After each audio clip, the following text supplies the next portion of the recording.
নমস্কাৰ, অন্য এটা ভিডিঅ'লৈ মই আপোনালোকক স্বাগতম জনাইছোঁ। আৰু এয়া জলফাই পাৰিব আহিছিলোঁ দুইজনে। তাৰপিছত এইখিনি পাৰিলোঁ আৰু এতিয়া আচাৰ বনাম, আপোনালোকক ভিডিঅ'টো শ্বেয়াৰ কৰিম। আৰু জলফাইখিনি মই ভালদৰে ধুই ল'লোঁ। এখন কেৰাহীত পানী গৰম হ'ব দিম আৰু এইখিনি কেঁচাখিনিৰ পৰা পকা জলফাইখিনি আঁতৰাই ল'ম আৰু কেঁচা জলফাইখিনি এতিয়া উতলাই ল'ম আৰু পকা জলফাইখিনিও মই গৰম কৰিম। এইখিনি লাষ্টৰ সময়ত দিম কাৰণ এইখিনি যিহেতু পকা আৰু কিছুমানে পকা জলফাই গৰম নকৰে, কিন্তু অলপ উতলাই ল'লে তেতিয়া কেঁচা গোন্ধটো তাৰ পৰা আঁতৰি যায়। আৰু কেঁচা জলফাইখিনি মই প্ৰায় 80% বইল কৰি ল'ম আৰু সম্পূৰ্ণকৈ বইল নকৰিব, প্ৰায় 80% বইল কৰি ল'ব। আৰু এইখিনি প্ৰায় হৈ গৈছে আৰু এইখিনি হৈ যোৱাৰ পাছত মই এটা চৰিয়াত এইখিনি পানীৰ পৰা কাঢ়ি ল'ম। আৰু এইখিনি গোটেইখিনি পানীৰ পৰা মই কাঢ়ি ল'লোঁ আৰু এতিয়া ইয়াক এটা চৰিয়াত ৰ'দত অলপ শুকাবলৈ পানীখিনি শুকাবৰ কাৰণে দি দিম। প্ৰায় 1-2 ঘণ্টামান মই ৰ'দত শুকাব দিলোঁ। আচলতে এইখিনি শুকাই পেলাব নালাগে, যোনখিনি তাত পানী লাগি থাকে সেই পানীখিনি শুকালেই হ'ল। আৰু তাৰ পাছত মই এতিয়া এইখিনি এটা চেপত কাটি কাটি ল'ম আৰু গুটিখিনি এক্সট্ৰাকৈ মই ৰাখি দিম আৰু গুটিখিনি প্ৰায় আধাতকৈ বেছি মই ইয়াত যোগ কৰিম। আৰু আপোনালোকে যদি সেই গুটি খাই ভাল পায় তেতিয়াহ'লে যোগ কৰিব পাৰে, আৰু গুটি যদি খাই ভাল নাপায় তেন্তে এইখিনি ছেপাৰেটকৈ ৰাখি থ'ব পাৰে। আৰু যিহেতু আচাৰৰ লগত গুটি থাকিলে ভাল লাগে, সেইকাৰণে মই ইয়াৰ আধাতকৈ বেছি গুটি ইয়াত এড কৰিম।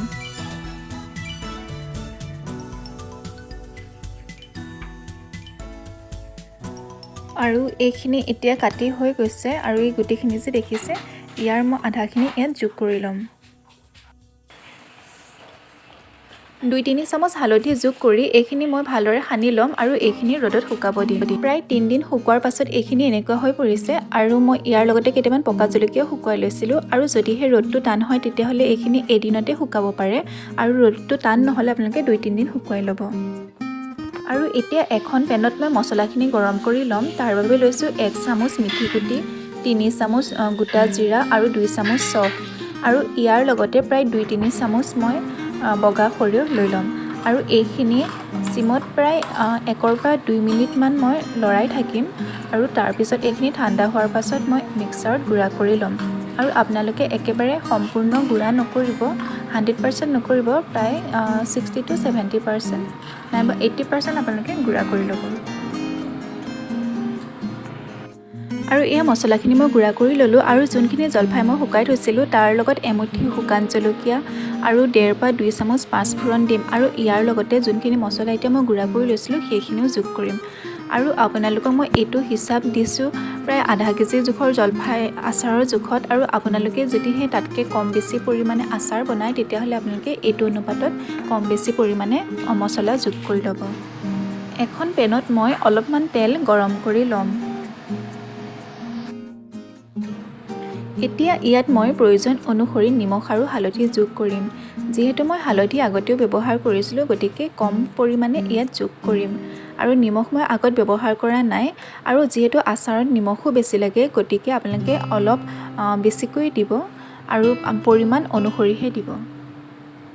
আৰু এইখিনি ভালদৰে ইয়াত যোগ কৰি ল'ম। কালাৰৰ বাবে মই অলপ ৰেড চিলি পাউডাৰ ইয়াত যোগ কৰিম, আৰু আপোনালোকে যদিহে জলকীয়াটো বেছিকৈ আচাৰত দিব বিচাৰে তেতিয়াহ'লে জলকীয়াটো অলপ বেছিকৈ দিব পাৰে। গৰম কৰি থোৱা তেলখিনি এতিয়া মই অলপ অলপকৈ ইয়াত যোগ কৰিম আৰু অলপ তেল দি অলপ সময় লৰাই ল'ম, আকৌ সেইদৰে তেল দিম, আকৌ লৰাই ল'ম। এইদৰে কণ্টিনিউ মই এইখিনি তেলখিনি ইয়াত যোগ কৰি যাম। আৰু এইখিনি গোটেইখিনি তেল ইয়াত যোগ কৰা হৈ গ'ল আৰু এইখিনি এতিয়া ভালদৰে লৰাই ল'ম। আৰু এইখিনি মই প্ৰায় এসপ্তাহ টান ৰ'দত শুকাব দিম, আৰু ৰ'দত শুকাওঁতে আপোনালোকে এইখিনি মাজে মাজে লৰাই থাকিব। আৰু আপোনালোকে আচাৰৰ ক্ষেত্ৰত এটা কথা লক্ষ্য ৰাখিব, যাতে কোনো ধৰণৰ ভিজা বাচন ব্যৱহাৰ নকৰে, যাতে নাইবা পানী পৰিব নিদিয়ে, যাতে নহ'লে আচাৰখিনি ভেকুৰি যোৱা বা বেয়া হোৱাৰ চান্স থাকে। আৰু এসপ্তাহ এইখিনি ভালদৰে ৰ'দত শুকোৱাৰ পাছত এইখিনি দেখিছেনে, মছলাখিনি জলফাইখিনিৰ ভিতৰত ধুনীয়াকৈ সোমাই পৰিছে। আৰু এতিয়া এইখিনি মই এটা কাঁচৰ পাত্ৰত ভৰাই ল'ম। আৰু মোৰ এইটো চিচাৰৰ পাত্ৰত আগতে আচাৰ ভৰোৱা আছিলে, জলফাই আচাৰে আছিলে, কিন্তু আচাৰখিনি শেষ হ'ল আৰু তলত তেলখিনি থকাৰ কাৰণে মই এইটোতে ভৰাই ল'লোঁ। আৰু এইখিনি দেখিছেনে কিমান ধুনীয়াকৈ হৈ উঠিছে। আৰু আপোনালোকে এইখিনি অলপ দিনলৈ এইদৰে ৰ'দত দি থাকিব। আৰু ৰ'দত দিয়াৰ সময়ত এটা কথা লক্ষ্য ৰাখিব যাতে সাঁফৰখন আপোনালোকে খুলিহে ৰ'দত দিয়ে। আৰু যদিহে আপোনালোকে ভিডিঅ'টো চাই ভাল পালে তেন্তে লাইক, শ্বেয়াৰ আৰু কমেণ্ট কৰি জনাব আৰু চেনেলটো ছাবস্ক্ৰাইব কৰিব। ধন্যবাদ।